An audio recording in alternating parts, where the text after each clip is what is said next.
Bonjour les amis, donc on va voir le step by step de collage de facettes. Trois grands chapitres, ça va être d'abord les préalables, ensuite le collage, point central donc du TP, et les finitions. On va avoir d'abord une facette provisoire qui est en place, donc nettoyage de la dent, mise en place du champ opératoire, sans oublier l'anesthésie. Dans le collage, on va avoir trois grandes étapes qui sont toujours dans le même ordre. C'est très important de respecter cet ordre.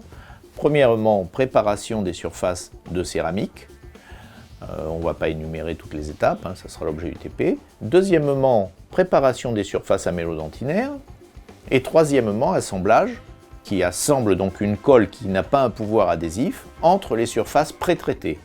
Pré-traitement céramique, pré-traitement dentaire. La facette est mise à l'abri. Assemblage de la facette à l'aide de la colle entre guillemets qui n'est pas une colle à proprement parler. Après avoir lissé le joint avec ce fameux pinceau que je vous ai présenté la dernière fois et enlever les excès. Dernière étape, l'étape de finition. Dans cette étape de finition, vous avez un joint qui a été lissé avec le pinceau et le bonding pour enlever tous les excès et en particulier dans les zones proximales. Vous allez commencer par finir ce joint, par le polir, par enlever des excès éventuels avec une fraise, une petite fraise flamme de microdentisterie, sans abîmer la céramique. Et là, je vous donnerai autour de main, par exemple, des carteurs gingivaux pour ne pas léser la céramique avec les loupes et avec cette micro-fraise. Vous travaillez uniquement sur le joint, le profil radiculaire. Ensuite, vous allez passer l'Optragloss, qui est une pointe qui ne polit que le composite et n'abîme pas la céramique, et Optragloss d'Ivoclar. Il y a des formes pointes, il y a des formes roues.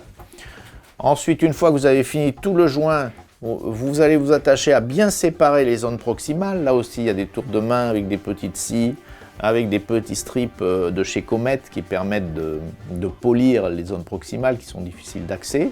Vous avez fait donc le cervical, vous avez fait le proximal. Qu'est-ce qu'il nous reste? Il nous reste à faire l'occlusion. Donc vous faites occlusion centrée, occlusion dynamique, mastication. Et là, éventuellement, il y a des corrections de céramique qui peuvent être assez importantes pour faire les facettes physiologiques d'usure. Vous allez polir ces facettes de céramique avec des diacérames rouges. Pas le bleu parce qu'il abrase trop, mais le rouge. Et ensuite, diacérame gris pour arriver à un poli mécanique brillant. Voilà, et vous avez fini le collage de la facette.